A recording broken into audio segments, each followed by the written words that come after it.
Hey guys, welcome into another episode of 410 Sports Talk. I'm James, co-host Glenn Martin, and our friend and familiar face on the show, Joshua Harris, Lamar Jackson's personal quarterback coach. Josh, thanks for taking the time, man. Man, always a pleasure. When you guys call, I'm running, man. Y'all my boys. Appreciate it. Yeah, we really appreciate you saying that. Well, I'm just going to jump right into it. You know, I got to talk about the difference in this offense in these last 5 games, because it seems like since he's returned from COVID, I don't know what it, but the offense looks totally different. So I got to know, what did you notice a change in Lamar in his play in particular since coming back from COVID, or was the change that you noticed more is the offense as a whole and not specifically just Lamar? Well, definitely there's been a change. I do think it's 2 parts. I think the offense started to do some different things. I think the first part of the season was gathering information, you know what I mean, of what defenses were doing, what the offense was trying to do, new personnel. You know, remember there was no preseason. A lot of things, you know, off season was a little different. But even with Lamar, we talked right before he got COVID, actually, and we were talking about you know, what was going on, and we had a conversation. We both agreed, like, man, since he was in high school. You go back and watch his high school highlights. He was a person that made plays with his legs, not in the sense of just running, but buying time. And then a receiver breaks off his route and it's open. You know, and if you watch high school tape, a lot of the greats did it. Now you'll see them in the pros and they don't move a lick, right? Because the athletes have gotten better, so they can't do it anymore. Well, Lamar's still the best athlete on the field. So it's like, if you're still the best athlete on the field, do what the best athlete on the field does in high school. They call a play, run the play. If there's nothing there, buy time, receiver breaks off, make something happen. Yeah. And he was like, yeah. So we both agreed on that. COVID hit, but coming back from that, I think that's what we've seen with the offense the last 5 weeks. Now, as far as Lamar, one of the things that I noticed too is I feel like I could be wrong, but based on Glenn and I's research, we haven't been able to see any significant amount of time where he was not able to play, whether due to injury or other. I know that he missed, I think, his 10th grade year. But aside from that, as far as like having the possibility of playing and then have the game taken away from him, like for example with COVID, I've noticed now that he has. I feel like it's almost like somebody has a near-death experience and then they come back with this new like rejuvenation towards life.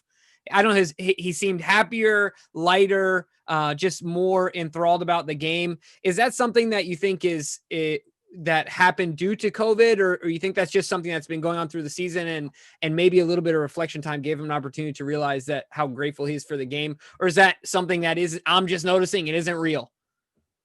Man, you guys don't need me, man. Yeah, I think you hit it on the head. If somebody asked me what took place, as you said, Lamar is extremely durable. And even because he's had injuries, they didn't tell nobody about. He still played, like he plays, right? And so even when he even when he figured out what he wanted to do, that was right before Thanksgiving, and then COVID hit. And so, like you said, he wasn't. And as I said before, he's very loyal to his teammates. You know what I mean? Couldn't be around his teammates. He missed the game. So it's like, if you take that away from him, like you said, he gets it back. Now that passion is back, right? You may go through the draws of the season is dragging along, and then wait, but now my baby's been taken away from me. You get it back, and he has this game plan of what he wants to do, and the offense has started to figure some things out, and now we have a winning streak. So yes, exactly. What I think happened. Yeah, well, good call, Jimmy. I like that. Well, the thing that just happened this past weekend with Lamar passing the 1,000-yard rushing mark for the 2nd straight year and setting the NFL record. I know you mainly work with him in his passing game, but I also understand that you work with him in his game entirely. So what is your reaction when you see him setting another NFL record, this time with his legs? Is it just pride, beaming off of you? Yeah, and I'll say this: a yard is a yard. I just came up with this. You know what I mean? And this is where I go, and a yard is a yard. You get it through the air on your legs, you're still moving the ball. That's right. And so when he runs for this 1,000 yards, I'm just as proud as if he throws for 4,000 yards, because it's the quarterback's job to get his team in the end zone, and he's a by any means necessary type of guy. He's a winner. Winners find a way to win. We do this thing where a lot of times they separate the rushing and the passing stats from a quarterback, but a yard is a yard. If the guy throws for 10 yards and runs for 10 yards, he kept the chains moving for his team. So I'm extremely proud of him. Yeah, I agree with you 100%. And just my humble opinion that I think that difficulty level, I think obtaining 1,000 yards 2 times in a row is extremely difficult. Oh. And he is, just as unique as any other quarterback that people could mention as far as his abilities. But one of the things that you mentioned last time we had you on was that Lamar could play better this year than in 2019 while not putting up the same numbers. That it wasn't really about numbers, but it was kind of the in between the line things that you guys were focused on. So with Lamar's season totals not quite reaching what they did last year, what is it that you've seen this season that you can say he's a better quarterback despite the drop in numbers? I love this season, and I'll say it why. From a holistic standpoint, from a not only a coach but as a friend, that at 40 years old, I now know that in life you're going to have to go through adversity if you're going to be great. Last season was a fairy tale. Your first season, full season, the first game, you have a perfect passer rating in your hometown. You know what I mean? Yeah. 5 touchdown passes. You break offensive records. You win the MVP. And as I think I told you guys before, there was nowhere to go but down, right? Mm-hmm. And so this year you have Yanda retiring, have the shuffling the O-line. Stanley gets hurt. Mm-hmm. COVID. The offense isn't doing what it did last year, right? So there's this readjustment. And so what Lamar has had to do this year is he's had to mature as a leader and just figuring out, like, what do I have to do? Last year, and obviously he's the captain of the ship, and we know he was the MVP, but he was like, he went along for the ride almost in a way. Like, it just was a train rolling. You know what I mean? Mm-hmm. But this year, you've seen a young man have to figure it out. And I think the microcosm of that was like, look, he went into the locker room for the cramps. He comes out, superhero role, makes the play, and here we are rolling when it was almost off the track. Like, to me, this is a cooler year than last year because what I'm seeing is the growth of a young man who can lead a franchise through any scenario, whether it be good weather or poor weather. And that's what we're seeing in Lamar Jackson right now. Yeah, I think that's a good point, is that I think, if, just to make a comparison, if you look at Kawhi Leonard with San Antonio under all those Hall of Famers, where he was just, like you said, along with the ride, a cog in the system, right? The system was so well tuned that, he was kind of along with, but then you take and put him in Toronto, he's the focal point. He has to be the leader. He has to steer the ship. Things start to change a little bit. So I totally agree with that there. Now, one of the things I wanted to ask you, Josh, as well is, I went back and spent some time looking at the Chargers game, his first shot in the playoffs and then a second shot last year against the Titans. And one of the things I wanted to ask you to help provide me with some clarification, but also our viewers as well, is if there's maybe 1 or 2 things that you could say that will be noticeable for you and maybe folks should focus on that will be improved upon in Lamar's game in this game in comparison to the previous 2, what would those things be? Now, if they're not visible, they can also be, from a mental standpoint. But I've noticed the maturation of him throughout the years when I went back and watched some film from those 2 games. So I'd like to know what you think confidently you can say, okay, he's going to be better at this and at this. Yeah, I think in both of the playoff games, and I think something we've seen last year, MVP year, and then in these last, is there's a pace that Lamar plays at when he's in control. And I think that's kind of the zone that every quarterback wants to get to, where you're at your pace. Everybody's pace is different. And that's where I want to see him at his pace. And I guess the tangible thing that I could say that I'll be looking for, and again, I can't promise you he'll do it or whatever, but this is what I'll be looking for, is that some of those runs turn into buying time and then making a throw downfield. So it'll still be the use of the legs, but instead of turning it up, it'll be a little bit to the side and then making a throw. I think that'll be that's indefensible. You saw I think a couple weeks ago, Tony Dungy say, right? Like Tom Brady wasn't his most challenging quarterback. It was these guys with legs, John Elway, Steve Young. That's the indefensible player, and that's what he's been these last 5 weeks. Everybody's covered, 3rd and 8, 2nd and 8, take off, 20-yard gain, 12-yard gain. Or you break down, receiver breaks off, and big pass play. So I want to see that. I want to see the play where he may take off and get 4 or 5 yards, turning him to breaking out of the pocket and then making a throw that maybe gets you 14 or 15 yards. Yeah, I think it reminds me of the catch against the Browns and I want you to dispel all the rumors. That was cramps in his legs and not cramps in his stomach, right? That was 1,000% cramps in his leg, in his whole body, actually. His arm was cramped up. Yeah. That play, I'll never forget that play. That's the only reaction video we have on our channel is me reacting to that play. That is incredible. Everything had to line up to allow him to have enough time to run from the back, 4th and 5. And like you said, it's a play like that where I think the defense was anticipating him maybe trying to take off for that. And instead he dumps it over to the top to Hollywood for the touchdown. Right. I want to see some more of that. And we've seen it with Andrews too. Yep. If you look at it, he could have ran and got the first down. 4th down, Hollywood slips out, leaks out, big play. That's the extra thing I think if we put on, I'd love to see that in the playoffs. Yeah, I don't think I'll ever forget that moment. That's one of those sports moments you just never forget. But also going into this playoffs, and I see it on social media. I see the criticism still of Lamar. Most of it's from opposing fan bases who really have only one stat or one thing they can throw in the face of a Lamar fan or a Ravens fan, and that's the playoff record. Do you ever worry that, say the God forbid happens and the Ravens slip up and they lose this game to the Titans? Do you ever worry that criticism could start affecting Lamar's psyche, or is it nothing but excitement heading into this 3rd playoff run? 2 things. Nothing but excitement. You can't ruin his psyche. I tell my friends this all the time. Like, when you're dealing with the uber elite athlete, they have uber confidence. Like, you can't shake that. Like, he thinks he's great. You know what I mean? Like, he thinks he can do anything. And first off, let me tell you, he's the most humble dude around. You know what I mean? Like, really. But he has a firm belief in what he can accomplish. So there's nothing that anybody on the outside can say that's going to make him think like, or start to question like, man, can I really not win a playoff game? Like, no. And here's the second thing that I'd like to point out for the record. Technically, the playoffs start this weekend.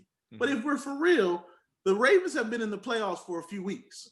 It's been winner get in. And my man has played the best he's ever played. The best in the league in the last 5 games. So we got to stop doing that. I know these people do it. Go back to the rookie year. Ravens weren't in the playoffs. They were out of it. Yep. 7-1 after that, right? Right. So when the Ravens have been in multiple gotta win to get in, he has come through more times than not. It's just like the whole big game narrative. Keep moving the goalposts. We keep forgetting when the big games were, right? So all these Monday night games and these big games against the Patriots, big game against the Browns, where he has his best games. Now he can't win the big game. Well, you can't keep changing the definition of a big game. So I'm not worried. He wins these win to get in, win or you're out games all of the time. He's been doing it the last few weeks. Yeah, no, I'm with you 100% there. If you're the fastest quarterback to 30 wins, there's got to be some big wins in there. Come on. Goodness. So one of the other things that Glenn and I have talked about is, and I think, you and Glenn and I also talked about in our previous show as the season was starting, is hitting the deep ball. It hasn't come as easy this season for the Ravens. Lamar was able to connect with Boykin last week for a 43-yard touchdown. Last season, we had 8 30-plus yard passing touchdowns, and this season that total fell to 4. Why do you think the deep ball was tougher to hit this regular season? And how do you feel about the deep passing game heading into the playoffs? I think, I'll answer the second part first. I'm excited about it. I'm optimistic about it. Again, like you said, the throw, the Boykins, even there was some shots to Brown, maybe not completed, but again, they're happening. You're starting to see it, him get a little bit more comfortable. So I'm optimistic about it. Now, as regards to the deep ball, so that's Lamar's biggest thing. Like, because he took the most pride in his deep ball coming up through high school and college.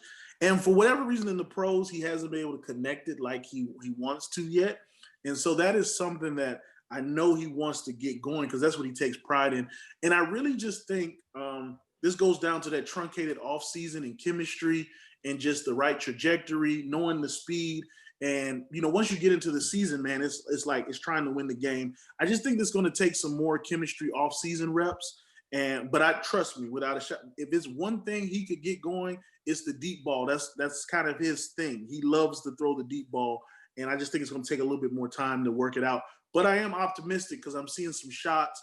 I'm seeing him putting the trajectory that's needed. So I think they can hit some in the playoffs. Hey, Glenn, if I can just ad lib here for a second, I have another quick question about the deep shots. I think that one of the underrated things in the wide receiver room is that I think the addition of Dez Bryant is really bringing a little confidence out in these guys. They're teaching them some things. When I saw Boykin go up and use his entire body frame out of necessity, but to make that catch instead of letting it fall into his hands. It with his hands. Yep. Right. And we know Dez has been doing that since he came out of the womb. Like Dez Bryant just had that God-given ability, right? Do you think that that is something that could be happening based on your optics as well? Do you think that those guys are learning from Dez how to do those things and that could help the deep ball?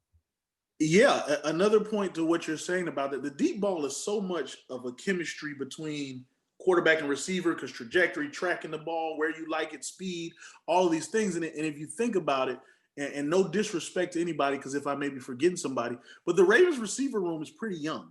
Mm-hmm. So I think a lot of times fans got to realize these players are maturing and learning about themselves at the same time, Lamar is, and then they've got to grow together. That's a little bit difficult, but now you add a veteran like Dez Bryant into the room, a veteran who's been wildly successful in the league.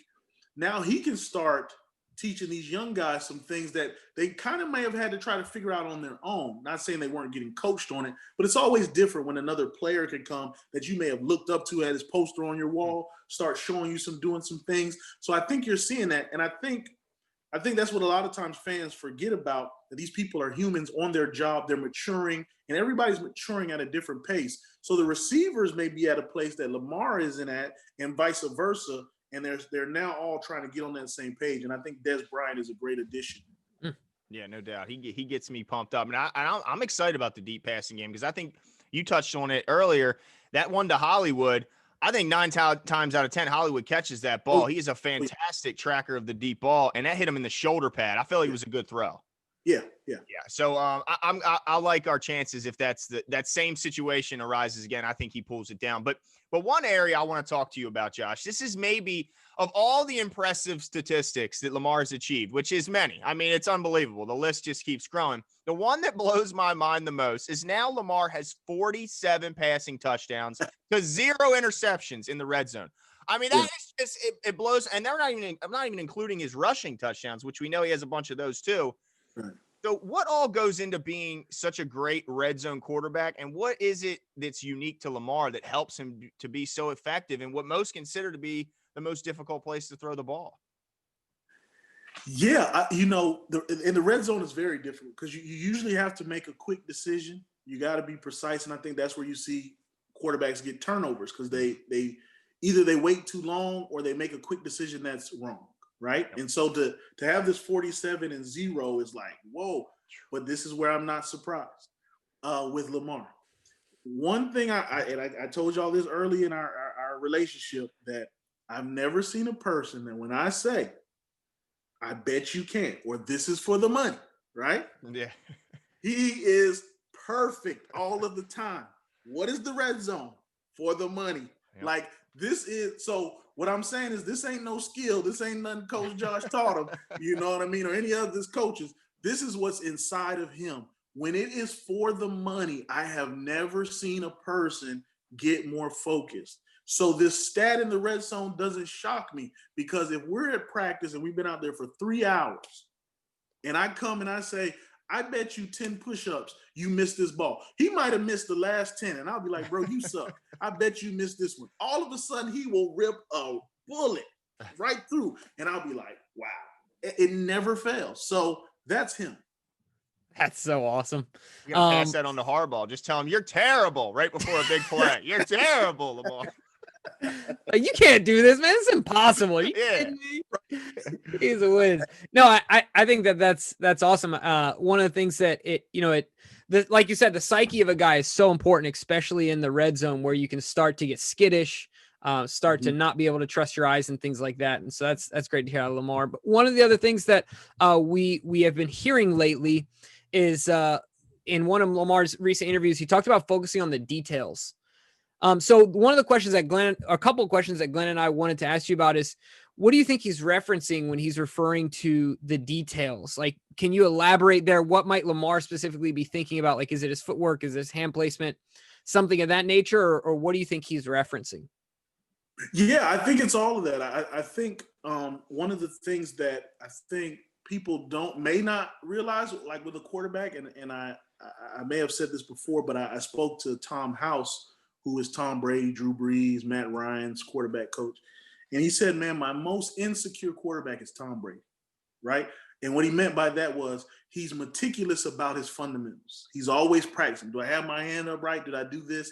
And it's those details, like you said, where his feet are, where's the grip of the ball, even the details of where's my hot route, where's my sight adjustment, as far as a mental aspect of the game. If this guy goes here, or the apex defender goes here, where do I go? You know what I mean?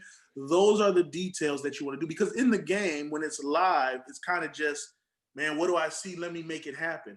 But the player that can also focus on the details while the live bullets are firing, I mean, you become amazing, like a Tom Brady who's very good at that. So that's what I think he means about the details.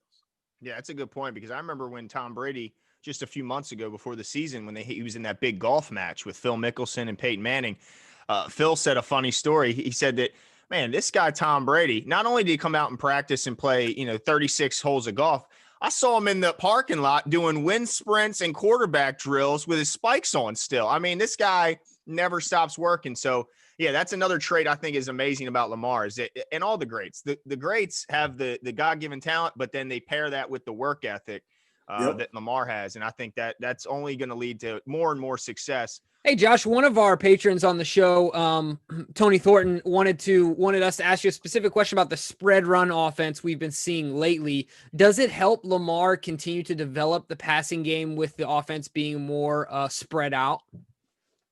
Definitely. Again, it creates lanes. It allows, again, for vision, for him to, as we said, to use probably his greatest gift, the gift that separates him from everybody else, and create some lanes for him to run through. But as kind of we talked about earlier, it also it makes the defender have to cover, instead of maybe 3 or 4 yards, now that defender has to cover 7 or 8 yards. And from there, when Lamar, as we've been seeing him do, kind of escape the pocket, break away, now that defender's getting lost covering their guy, and we're seeing the big play. So I think that's been a great adjustment by Coach Roman to go to this in the last few weeks. And I think that's why we've seen a lot of success. Yeah, I know we sure don't mind seeing the adjustment. Now, one other question that Tony wanted to ask is, we've been seeing a little bit, thankfully, we've been seeing, for all the right reasons, we've been seeing a little bit of Tyler Huntley. Now, I'm familiar with Tyler Huntley because, of course, being that I went to the University of Utah while he was there. But he is a Southern Florida guy, and I know that him and Lamar knew each other growing up playing football in the same region. Do you see any similarities between their two games that you could make the fans aware of, or are they stylistically different guys?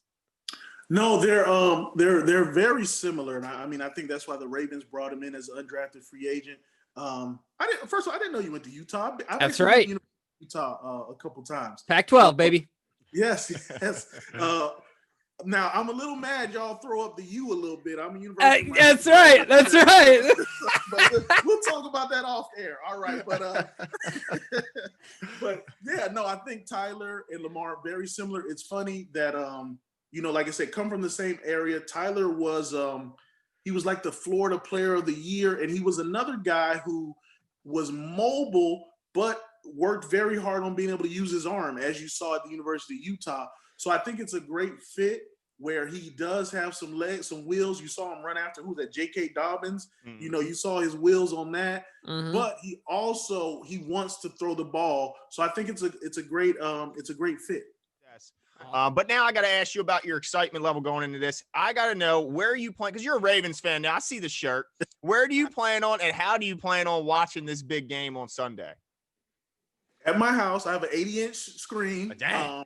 Yeah. So I got on the field. I got a good set. Nice, You're like sitting nice on the field leather with them. I like it. sectional. Yeah. So I'm gonna be watching it in HD. You know what I mean? And I'm excited, man. I'm excited. So but now here's the thing. I watch it by myself. I don't need nobody bothering me. I don't need no friends around. Because I like to. It's it's an intimate situation, man. When I'm watching my boy, I like to be a fly on the wall to see how that looks in that room. My kids and my wife, they laugh at me from the hallway. They'll laugh because I jump up and I'm like, man, what was that? What are you thinking? So I'm coaching. It's almost like a virtual reality. I'm coaching them while I'm watching. I just imagine a manager in the corner, of a boxing match, just doing the same moves. You're playing quarterback. He's shadow boxing in the corner. Like Rocky and Rocky 5, Yes, that's what it looks like on a Sunday would be in Lamar's on the game. That's awesome. Well, Josh, I know you've been working on some stuff, so why don't you tell us and our viewers what you've been working on lately, and of course also where folks can find you. Yeah, as always, as we've been still doing our nonprofit organization, Super 8 Elite in Pompano Beach, Florida, where Lamar got his start with Coach Van Warren, training the kids every Sunday for free at the McNair Park. Also, just partnered with some guys for QB Legacy, Donovan McNabb, Akili Smith, Ramon Robinson, Ron Veal, some great quarterback coaches. Madu Williams played at Syracuse. Bunch of great coaches around the country. We're going to start having symposium and camps. It's called QB Legacy. That's coming real soon. Our first camp will be in Atlanta on MLK weekend. So just doing things where we can get back to the kids and the youth and just raise them up to be leaders around the country. That's all right. We need, the world be a better place. We had a couple more Lamar Jacksons out there, not just from an athletic standpoint. Of course, it'd be great to watch, but like you said, he's a humble kid, and we love watching him for sure. Yeah, yes. No doubt. Yeah, he's just as great a human as he is a player. But Josh, thanks. You are as well, just as great a human as you are a coach. And thank you once again for coming on with us. And have fun on Sunday. Yes, sir. Go Ravens. Yes, That's right. Thanks.